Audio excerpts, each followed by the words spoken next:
ಕೋಲ್ಕತ್ತಾದಲ್ಲಿ ಸಿಬಿಐ ಮತ್ತು ಪೊಲೀಸರ ಮಧ್ಯೆ ಜಟಾಪಟಿ. ಮೋದಿ ವಿರುದ್ಧ ದೀದಿಯ ಧರಣಿ. ಸುಪ್ರೀಂನಲ್ಲಿ ಐರನ್ ಲೇಡಿಗೆ ಹಿನ್ನಡೆ.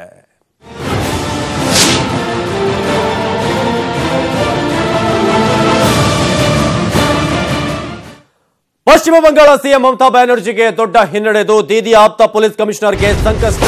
ಅಧಿಕಾರಿ ರಾಜೀವ್ ಕುಮಾರ್ ವಿಚಾರಣೆಯ ಸಾಧ್ಯತೆ ಇದೆ. ಈ ರೀತಿಯಾಗಿ ಸದ್ಯಕ್ಕೆ ಈಗ ಮಮತಾ ಬ್ಯಾನರ್ಜಿ ಅವರು ಏನೊಂದು ಧರಣಿಯನ್ನ ನಡೆಸಿದ್ದಾರೆ, ಜೊತೆಗೆ ಕೇಂದ್ರ ಸರ್ಕಾರದ ವಿರುದ್ಧ ಹೋರಾಟವನ್ನು ಮಾಡ್ತಿದ್ದಾರೆ. ಆ ವಿಚಾರಕ್ಕೆ ಸಂಬಂಧಪಟ್ಟಂತೆ ಈಗ ದೊಡ್ಡ ಹಿನ್ನಡೆ ಆಗಿರುವುದು. ದೀದಿ ಆಪ್ತ ಪೊಲೀಸ್ ಕಮಿಷನರ್ಗೆ ಸಂಕಷ್ಟ ಎದುರಾಗಿದೆ. ಅದೇ ರೀತಿಯಾಗಿ ರಾಜೀವ್ ಕುಮಾರ್ ಪೊಲೀಸ್ ಅಧಿಕಾರಿ ವಿಚಾರಣೆಯ ಸಾಧ್ಯತೆ ಇದೆ.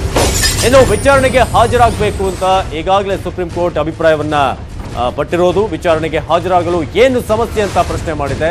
ದೀದಿಯ ಆಪ್ತ ಪೊಲೀಸ್ ಕಮಿಷನರ್ಗೆ ಸಂಕಷ್ಟ. ಈಗ ರಾಜೀವ್ ಕುಮಾರ್ ವಿಚಾರಣೆಯ ಸಾಧ್ಯತೆ ಇದೆ. ಆ ರೀತಿಯಾಗಿ ಈಗ ಸುಪ್ರೀಂ ಕೋರ್ಟ್ ಅಭಿಪ್ರಾಯವನ್ನ ಪಟ್ಟಿರೋದು. ವಿಚಾರಣೆಗೆ ಹಾಜರಾಗಲೇಬೇಕು ಅಂತ ಈಗ ಸುಪ್ರೀಂ ಕೋರ್ಟ್ ಅಭಿಪ್ರಾಯವನ್ನ ಪಟ್ಟಿದೆ. ಆ ಮೂಲಕ ಏನು ಸಮಸ್ಯೆ, ವಿಚಾರಣೆಗೆ ಯಾಕೆ ಹಾಜರಾಗ್ತಿಲ್ಲ ಅಂತ ಸುಪ್ರೀಂ ಅಭಿಪ್ರಾಯವನ್ನ ಕೇಳಿರೋದು, ಜೊತೆಗೆ ಪ್ರಶ್ನೆ ಮಾಡಿರೋದು. ಸಿಬಿಐ ಮುಂದೆ ಹಾಜರಾಗೋದಕ್ಕೆ ಸುಪ್ರೀಂ ಕೋರ್ಟ್ ಸೂಚನೆಯನ್ನ ಕೊಟ್ಟಿದೆ. ಆ ಮೂಲಕ ಸಾಕ್ಷ್ಯ ನಾಶದ ಬಗ್ಗೆ ಸಾಕ್ಷ್ಯ ಸಮೇತವಾಗಿ ತಿಳಿಸಬೇಕು ಅಂತ ಕೂಡ ತಿಳಿಸಿರೋದು. ಇನ್ನು ಮೋದಿ ವಿರುದ್ಧ ಗುಡುಗಿದ್ದ ಮಮತಾ ಬ್ಯಾನರ್ಜಿಗೆ ಈಗ ಶಾಕ್ ಎದುರಾಗಿದೆ. ಸಾಕ್ಷಿ ನಾಶದ ಆರೋಪದ ಮೇಲೆ ಅಧಿಕಾರಿಗಳ ವಿಚಾರಣೆಯ ಸಾಧ್ಯತೆ ಇದೆ. ಆ ಮೂಲಕ ಏನು ದೀದಿ ವರ್ಸಸ್ ಮೋದಿಯ ಫೈಟ್ ಇದೆ, ಅದರಲ್ಲಿ ದೀದಿಗೆ ಸದ್ಯಕ್ಕೆ ದೊಡ್ಡ ಹಿನ್ನಡೆ ಆಗಿದೆ. ಆ ಮೂಲಕ ಈಗ ವಿಚಾರಣೆ ಆದ ನಂತರ ಏನೆಲ್ಲ ಸತ್ಯಾಸತ್ಯತೆಗಳು ಹೊರಬರುತ್ತೆ. ಪಶ್ಚಿಮ ಬಂಗಾಳ ಸಿಎಂ ಮಮತಾ ಬ್ಯಾನರ್ಜಿಗೆ ಹಿನ್ನಡೆ. ಸಿಬಿಐಯನ್ನ ಕೇಂದ್ರ ಸರ್ಕಾರ ದುರ್ಬಳಕೆ ಮಾಡಿಕೊಳ್ತಾ ಇದೆ ಅಂತ ಈಗಾಗಲೇ ಧರಣಿಯನ್ನ ಕೂಡ ನಡೆಸ್ತಾ ಇದ್ದಾರೆ ಮಮತಾ ಬ್ಯಾನರ್ಜಿ. ಅಧಿಕಾರಿ ರಾಜೀವ್ ಕುಮಾರ್ ಬಹಳ ಆಪ್ತರು ಮಮತಾ ಬ್ಯಾನರ್ಜಿ ಅವರಿಗೆ. ಅವರ ವಿಚಾರಣೆಯ ಎಲ್ಲಾ ಸಿದ್ಧತೆಗಳಾಗ್ತಾ ಇದೆ. ವಿಚಾರಣೆಗೆ ಹಾಜರಾಗುವುದಕ್ಕೆ ಏನು ಸಮಸ್ಯೆ, ವಿಚಾರಣೆಗೆ ಹಾಜರಾಗಲೇಬೇಕು ಅಂತ ಸುಪ್ರೀಂ ಕೋರ್ಟ್ನಿಂದ ಸೂಚನೆ ಬಂದಿರುವಂತಹ ಹಿನ್ನೆಲೆ ಚಿಟ್ ಫಂಡ್ ಕೇಸ್ ಏನಿದೆ ಅದರಲ್ಲಿ ಪೊಲೀಸ್ ಅಧಿಕಾರಿಯ ವಿಚಾರಣೆ, ಸಾಕ್ಷ್ಯ ನಾಶದ ಬಗ್ಗೆ ಸಾಕ್ಷ್ಯ ಸಮೇತ ವರದಿ ಸಲ್ಲಿಕೆಯಾಗಿದೆ. ಆ ಮೂಲಕ ಶಾರದಾ ಚಿಟ್ ಫಂಡ್ ಏನಿದೆ ಆ ವಿಚಾರದಲ್ಲಿ ಈಗ ಪಶ್ಚಿಮ ಬಂಗಾಳ ಸರ್ಕಾರಕ್ಕೆ ದೊಡ್ಡ ಹಿನ್ನಡೆ. ಮಮತಾ ಬ್ಯಾನರ್ಜಿ ಏನು ಪ್ರಧಾನಿ ಮೋದಿ ಅವರ ವಿರುದ್ಧವೇ ಗುಡುಗಿದ್ರು, ಅವರಿಗೆ ಈಗ ಆಪ್ತ ರಾಜೀವ್ ಕುಮಾರ್ನನ್ನ ವಿಚಾರಣೆಗೆ ಒಳಪಡಿಸ್ತಾ ಇರುವಂತದ್ದು ದೊಡ್ಡ ಹಿನ್ನಡೆ ಆಗಿದೆ. ಹಾಗಾಗಿ ಈಗ ಪಶ್ಚಿಮ ಬಂಗಾಳದಲ್ಲಿ ರಾಜಕೀಯದಲ್ಲಿ ಈಗ ಕೇಂದ್ರ ಸರ್ಕಾರದ ವಿರುದ್ಧ ಗುಡುಗಿದ್ರು. ಈಗ ನೀವು ನೋಡ್ತಿರುವಂತದ್ದು ಒಂದ್ ಕಡೆ ಮಮತಾ ಬ್ಯಾನರ್ಜಿ ಅವರು ಧರಣಿಯನ್ನ ನಡೆಸ್ತಾ ಇರೋದು, ಇನ್ನೊಂದ್ ಕಡೆ ಸುಪ್ರೀಂ ಕೋರ್ಟ್ ಸೂಚನೆಯನ್ನ ಕೊಟ್ಟಿದೆ ವಿಚಾರಣೆಗೆ ಹಾಜರಾಗಲೇಬೇಕು ಅಂತ. ಇನ್ನೊಂದ್ ಕಡೆ ಆಪ್ತರಾಗಿರುವಂತಹ ರಾಜೀವ್ ಕುಮಾರ್ ಪೊಲೀಸ್ ಅಧಿಕಾರಿ ಅವರನ್ನ ಈಗ ವಿಚಾರಣೆಗೆ ಒಳಪಡಿಸಬೇಕು. ಕೋಲ್ಕತ್ತಾ ಕಮಿಷನರ್ ಅವರನ್ನ ವಿಚಾರಣೆಗೆ ಒಳಪಡಿಸಬೇಕು ಅಂತ ಈಗ ಸುಪ್ರೀಂ ಕೋರ್ಟ್ ತಿಳಿಸಿದೆ. ವಿಚಾರಣೆಗೆ ಹಾಜರಾಗೋದಕ್ಕೆ ಏನ್ ಸಮಸ್ಯೆ ಅನ್ನೋ ಒಂದು ಪ್ರಶ್ನೆಯನ್ನ ಕೂಡ ಮಾಡಿರೋದು. ಆ ಮೂಲಕ ಈಗ ಮೋದಿ ವರ್ಸಸ್ ದೀದಿ ಫೈಟ್ ಏನಿದೆ ಅದರಲ್ಲಿ ಮಮತಾ ಬ್ಯಾನರ್ಜಿ ಅವರಿಗೆ ದೊಡ್ಡ ಹಿನ್ನಡೆ ಆಗಿದೆ. ಕಮಿಷನರ್ ಹಾಜರಾಗಲೇಬೇಕು, ವಿಚಾರಣೆ ಆಗಲೇಬೇಕು.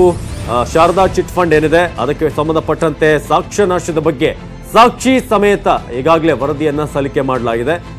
ವಿಚಾರಣೆ ನಂತರ ಏನಾಗುತ್ತೆ ಅನ್ನೋದು ಈಗ ಸಸ್ಪೆನ್ಸ್ ಆಗಿದೆ. ಈ ಬಗ್ಗೆ ಹೆಚ್ಚಿನ ಮಾಹಿತಿಯನ್ನು ನೀಡ್ತಾರೆ ನಮ್ಮ ದೆಹಲಿಯ ಪ್ರತಿನಿಧಿ ಧರಣೀಶ್. ಸದ್ಯಕ್ಕೆ ಈಗ ಪಶ್ಚಿಮ ಬಂಗಾಳ ವರ್ಸಸ್ ಕೇಂದ್ರ ಸರ್ಕಾರ ಅನ್ನೋ ರೀತಿಯಾಗಿ ಆಗಿದೆ. ಈಗ ವಿಚಾರಣೆಗೆ ಒಳಪಡಿಸಬೇಕು ಅಂತ ಸುಪ್ರೀಂ ತಿಳಿಸಿರೋದು, ಇದು ಎಷ್ಟರ ಮಟ್ಟಿಗೆ ಸೆಟ್ ಬ್ಯಾಕ್ ಅಂತ ಮಮತಾ ಬ್ಯಾನರ್ಜಿ ಅವರಿಗೆ? ಶಾರದಾ ಚಿಟ್ ಫಂಡ್ ಪ್ರಕರಣಕ್ಕೆ ಸಂಬಂಧಪಟ್ಟಂತೆ ಕೋಲ್ಕತ್ತಾ ಪೊಲೀಸ್ ಕಮಿಷನರ್ ರಾಜೀವ್ ಕುಮಾರ್ ಅವರನ್ನ ಬಂಧಿಸಲಿಕ್ಕೆ ನಿನ್ನೆ ಸಿಬಿಐ ಹೊರಟಿತ್ತು. ಈ ಸಂಬಂಧಪಟ್ಟಂತೆ ಇಡೀ ಕೋಲ್ಕತ್ತಾ ಸರ್ಕಾರ, ಪಶ್ಚಿಮ ಬಂಗಾಳ ಸರ್ಕಾರ ಮತ್ತು ಕೇಂದ್ರ ಸರ್ಕಾರದ ವಿರುದ್ಧ ನಡೆದನೆ ಒಂದು ಹೈಡ್ರಾಮಾ ಆಗಿತ್ತು. ಈ ಪ್ರಕರಣ ಸುಪ್ರೀಂ ಕೋರ್ಟ್ ಮೆಟ್ಟಿಲೇರಿತ್ತು.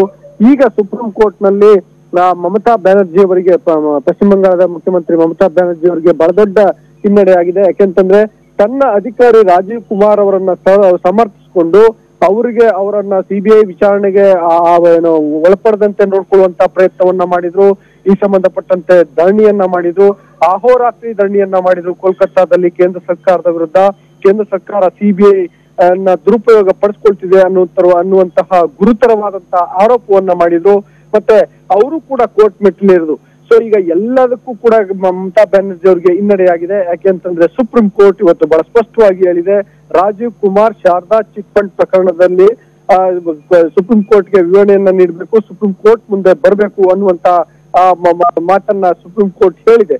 ಸುಪ್ರೀಂ ಕೋರ್ಟ್ ಹಿಂದೆನೆ ಈ ಪ್ರಕರಣಕ್ಕೆ ಸಂಬಂಧಪಟ್ಟಂತೆ ತನ್ನ ಮೇಲ್ವಿಚಾರಣೆಯಲ್ಲೇ ತನಿಖೆ ಆಗ್ಬೇಕು ಅನ್ನುವಂತ ಆದೇಶವನ್ನ ನೀಡಿತ್ತು. ಹಾಗಾಗಿ ಶಾರದಾ ಚಿಟ್ ಫಂಡ್ ಪ್ರಕರಣ ಸುಪ್ರೀಂ ಕೋರ್ಟ್ ಮೇಲ್ವಿಚಾರಣೆಯಲ್ಲಿ ತನಿಖೆ ಆಗ್ತಾ ಇತ್ತು. ಈ ಸಂಬಂಧಪಟ್ಟಂತೆ ಸಿಬಿಐ ಅಧಿಕಾರಿಗಳು ರಾಜೀವ್ ಕುಮಾರ್ ಅವರಿಗೆ ಸಮನ್ಸ್ ಅನ್ನ ನೀಡಿದ್ವು, ಆದ್ರೂ ಕೂಡ ಅವರು ವಿಚಾರಣೆಗೆ ಹಾಜರಾಗಿರಲಿಲ್ಲ. ಇದೇ ಹಿನ್ನೆಲೆಯಲ್ಲಿ ಅವರನ್ನ ಬಂಧಿಸಲಿಕ್ಕೆ ಹೋಗಿದ್ರು ಸಿಬಿಐ ಅಧಿಕಾರಿಗಳು. ಆದ್ರೆ ಸಿಬಿಐ ಅಧಿಕಾರಿಗಳು ಕೋಲ್ಕತ್ತಾಕ್ಕೆ ಹೋದಾಗ ಅಲ್ಲಿ ಹೈಡ್ರಾಮಾ ಆಗಿತ್ತು, ಹಾಗಾಗಿ ಸುಪ್ರೀಂ ಕೋರ್ಟ್ ಮೆಟ್ಲೇರಿತ್ತು. ಈಗ ಸುಪ್ರೀಂ ಕೋರ್ಟ್ ರಾಜೀವ್ ಕುಮಾರ್ ಅವರನ್ನ ವಿಚಾರಣೆಗೆ ಹಾಜರಾಗಿ ಅಂತ ಹೇಳುವುದರ ಜೊತೆಗೆ ಸಿಬಿಐ ಅಧಿಕಾರಿಗಳಿಗೂ ಕೂಡ ಸಾಕ್ಷ್ಯ ನಾಶದ ಬಗ್ಗೆ ನೀವು ಸ್ಪಷ್ಟವಾದಂತಹ ಮಾಹಿತಿಯನ್ನ ದಾಖಲೆಗಳನ್ನ ಕೊಡಿ ಅನ್ನುವಂತ ಒಂದು ನಿರ್ದೇಶನವನ್ನ ನೀಡಿದೆ. ಯಾಕೆಂದ್ರೆ ರಾಜೀವ್ ಕುಮಾರ್ ಮೇಲೆ ಇದ್ದಂತಹ ಗುರುತರ ಆರೋಪವೇ ಅದು ಏನಂತಂದ್ರೆ ಅವರು ಸಾಕ್ಷ್ಯ ನಾಶವನ್ನ ಮಾಡ್ತಿದ್ದಾರೆ ಅಂತ ಹೇಳಿ. ಹಾಗಾಗಿ ಸಿಬಿಐ ಅಧಿಕಾರಿಗಳು ಸಾಕ್ಷ್ಯ ನಾಶದ ಸಂಬಂಧಪಟ್ಟಂತೆ ಸುಪ್ರೀಂ ಕೋರ್ಟ್ಗೆ ದಾಖಲೆಗಳನ್ನ ಒದಗಿಸಬೇಕು ಮತ್ತು ರಾಜೀವ್ ಕುಮಾರ್ ಸುಪ್ರೀಂ ಕೋರ್ಟ್ ಮುಂದೆ ಹಾಜರಾಗಿ ಅವರ ಸಮರ್ಥನೆ ಏನು ಅನ್ನುವಂಥದ್ದನ್ನ ಕೋರ್ಟ್ ಮುಂದೆ ಇಡಬೇಕಾಗತ್ತೆ. ಈಗ ರಾಜೀವ್ ಕುಮಾರ್ ಅವರನ್ನ ಸಮರ್ಥಿಸಿಕೊಳ್ಳಿಕ್ಕೆ ಪ್ರಯತ್ನ ಪಟ್ಟಂತಹ ಮಮತಾ ಬ್ಯಾನರ್ಜಿ ಅವರಿಗೆ ಇದು ದೊಡ್ಡ ಹಿನ್ನಡೆ ಆಗಿದೆ. ಈಗ ರಾಜೀವ್ ಕುಮಾರ್ ಅವ್ರನ್ನ ಈಗ ಏನು ಡಿಫೆಂಡ್ ಮಾಡ್ಕೊಳ್ತಾ ಇದ್ರು, ಒಂದ್ ವೇಳೆ ಅವರು ಗಿಲ್ಟಿ ಅಂತ ಪ್ರೂವ್ ಆದ್ರೆ ಏನಾದ್ರೂ ಸರ್ಕಾರಕ್ಕೆ ತೊಂದರೆ ಆಗುತ್ತೆ. ಜೊತೆಗೆ ಮಮತಾ ಬ್ಯಾನರ್ಜಿ ಅವರ ಒಂದು ಇಮೇಜ್ ಏನಿದೆ, ಅವರು ಮುಂದಿನ ಒಂದು PM ಆಗ್ತಾರೆ ಅಂತ ಒಂದು ಮಾತುಗಳೆಲ್ಲ ಕೇಳಿ ಬರ್ತಾ ಇದೆ ಮಹಾಗಠಬಂಧನಲ್ಲಿ. ಅದಕ್ಕೆ ಏನಾದ್ರೂ ಎಫೆಕ್ಟ್ಸ್ ಆಗ್ಬೋದಾ ಮುಂದಿನ ದಿನಗಳಲ್ಲಿ?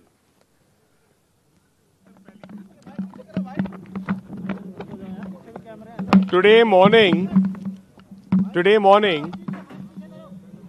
morning, this matter came up before the bench of the Honorable Chief Justice of India, Mr. Justice Ranjan Gogoi, and two other judges of the Honorable Supreme Court, Justice Bhushan and Justice Khanna.